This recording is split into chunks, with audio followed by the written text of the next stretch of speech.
Hello and welcome to the COVID question with Martin Kelly and Lady Unreal.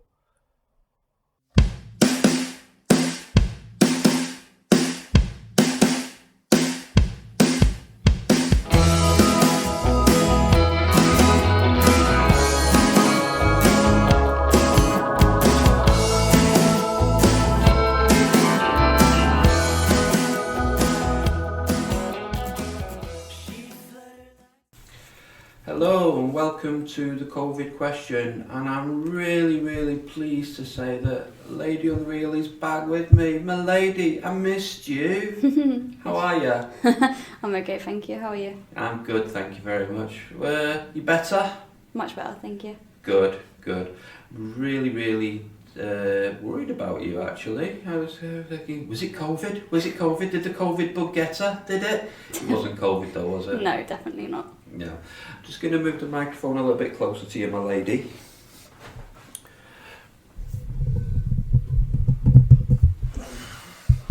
There we go, that might do it. But you're all better now. Yeah, thank you. I'm really pleased about that. So, I did one by myself, ever so lonely without you being here, but it was the one that we recorded with Steve Madden about fertility. So, you were involved in the interview with Steve, so you were here in spirit, even if you weren't in person. But, you know, we're about halfway through our series of podcasts now on the COVID question. And, you know, one of the things that's come up in the arguments that you've put forward for not having the vaccine, and to be fair, it's not just you. A lot of the people that we work with have said similar things as well.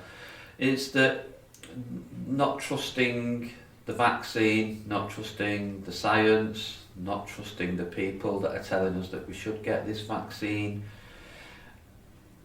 And you're not alone in that, but what's at the bottom of this not trusting when there's so much evidence that shows that we should be trusting it? What is it that stops you from trusting it? Well, the media makes you believe exactly what they want you to believe, and whether it's right or wrong, they just have a way of saying things to make it worse than what it actually is. And I don't disbelieve that the virus is about, but I definitely don't believe the way they said it came is trustworthy, considering from the very beginning they said it came from different sources. Yeah. Okay. Well, I can understand where that lack of trust comes from as far as that's concerned, but I think it helps to understand as well that we didn't really know where it had come from at that time. To be fair, we still don't 100% know where it's come from. I have my own theories, as people say. Yeah, and I have theories too, but the problem is with theories is that, you know, that the theories don't usually come with a huge amount of evidence to back them up. That's why they're theories and not fact based. So, is there anything that I could say, or that Steve Madden could say, or that anybody would say that would say to you, okay, I will take the vaccine? No, I won't ruin my body for something that I don't believe in. I don't believe that there's been enough testing on this, and either way we have the option to say whether we take the flu vaccine or not. I get told I need it every year, and I refuse to take it because I just don't believe in vaccines and what they're here for. Certain ones I do. But okay, but like you said, particularly with the COVID vaccine, you said it's not been tested enough. What would be tested enough for you? To be honest, I don't think it will ever be tested enough. I just won't ever put this vaccine in my body. Okay. The reason that I ask that is because there's been quite a few people vocal in this country and in America, and I'm sure in various other countries as well, but mainly the ones that I'm aware of are mainly in those countries, who have said, I'm not taking the vaccine, I'm not taking the vaccine, I'm not taking the vaccine.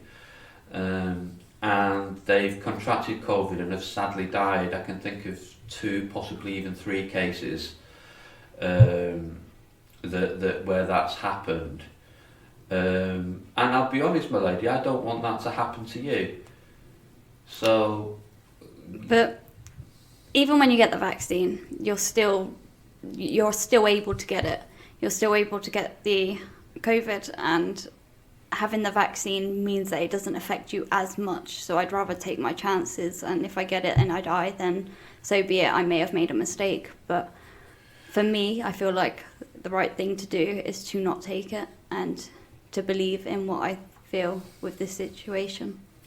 But if the worst comes to the worst, and that does happen, as you've brought it up, you know, the possibility of dying from it, and it's, you know, very big of you to bring that up and mention the reality of it, and say, well, okay, well, I've made a mistake.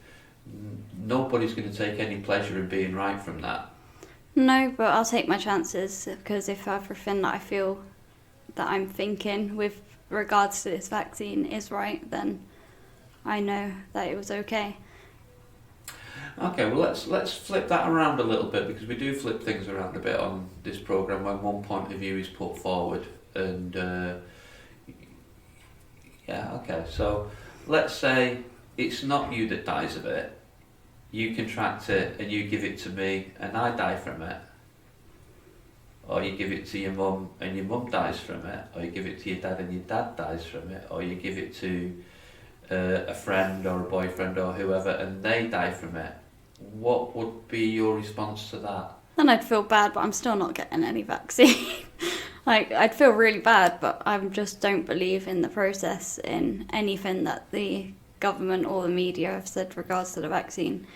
They're not very... Forget the government and forget the media, because to a certain extent you've got points where you say there's media bias. Yes, there is. Government bias. Yes, there is. You know, and I don't think that's too controversial to say that. What about the science? What about the scientific evidence? The scientific evidence that has been put forward is also scientific evidence to back up the fact that it may not be good for us. So, well, there is scientific evidence that proves that it helps prevent COVID, and it helps to prevent, if you do contract it, it stops it from you getting seriously bad cases of it. You know, there is months of evidence now to support that. You know, so that is something that can be, that we can say that there is some evidence around that, and that it does help. There is evidence to say that. There's also evidence to say that it causes blood clots and can be the cause of blood clots. My uncle died from blood clots after having the vaccine, and he takes blood thinning injections, so it shouldn't have happened to him, but he did die after having the vaccine through blood clots. So yeah, and I can understand your misgivings about the vaccine after that happened. And I'm really, really sorry about that, and I'm really, really sorry to hear that. There's been high-profile cases as well. There was a BBC radio presenter up in Newcastle, and the same thing happened to her. But that is incredibly rare. You know, your uncle and your family have been deeply, deeply unfortunate for that to have happened. But there are so many more people that have reaped the benefits from the vaccine, from those that have become ill and sadly died from it. There's more people that have died from coronavirus than there are that have died from the vaccine. Fortunately, I believe that I won't get it though. Well, I'm aware of that, and that's something that comes with youth and thinking that you're invincible and thinking that I'm not going to get it and I will be okay. But no, I believe it through my blood type. Pardon? I believe it through my blood type. My blood type's one of the rarest there is, and if I was to catch it and if I was to die, then I just really don't think it's a possibility, because if everyone else was to die, they'd need people with my blood to help important people, I guess. And what's the more important, all the more reason to keep you alive, isn't it? Exactly. So if it was man-made, like I believe, then they would have specificated it, or they would have adjusted it to make sure it doesn't affect my type of DNA. Okay, well, that's a difficult point to argue with, but that is theory, because there's no evidence to say that it's man-made. It is theory. The main evidence is that it jumped from the bat species in China, but who have been eating bats for years, and suddenly there becomes a virus from it. But the same thing happened in the UK with cows when we had what was known as mad cow disease. We've been eating beef for years, and then suddenly, I could go into the scientific name of it. But Have we been eating beef for years though, or was we eating horse meat? No, we've been eating beef. We've definitely been eating beef. When there was a couple of cases about horse meat as well, but again, that was very, very rare. Very rare, and you wouldn't get horse meat from a butcher's if it was in processed food. But anyway, that's by the by. The main thing is, Milady, is that I was when you were poorly a couple of weeks ago, I was genuinely worried about you, and I don't want you to die. So if you wouldn't take it for yourself, would you take it for other people if enough people said to you, look, we care about you, Milady, we don't want anything bad to happen to you, would you take it for us? No, because I have my own beliefs, and not everyone's beliefs are the same. And I'm not going to feel in a situation where I feel like I need to take it for someone else, like a lot of other people feel. I won't be one of those people that will take it for the benefit of other people, unless I feel like for myself it would be the right thing to do. And for myself, I don't feel like it's the right thing to do. Okay, well, I'm obviously going to disagree with you on that. But obviously, we're a podcast that appreciates other people's opinions and differentiates opinions. One thing that I will say that definitely doesn't help, and I see this a lot online, is that people who are in favour of the vaccine call people who are against the vaccine stupid. And vice versa, the same thing happens. The people who are against the vaccine say, "Oh, you're just following orders, and you're being a government sheep," and you're just following the flock. Insulting people doesn't help. Agreed. And we just respect each other's opinion, even though we differ in opinion on this. I respect your opinion. I do think you're wrong, but You're entitled to your own opinion. I hope it doesn't come back and bite you. I hope so too, but I honestly don't feel like it will. And then I might be proven wrong, but we don't know until that happens, do we? No, we don't. Okay, this has been the COVID question. I've been Martin Kelly. Thank you for joining us, Milady. Lovely to have you back. Join us again for the next COVID question. Till then, bye-bye.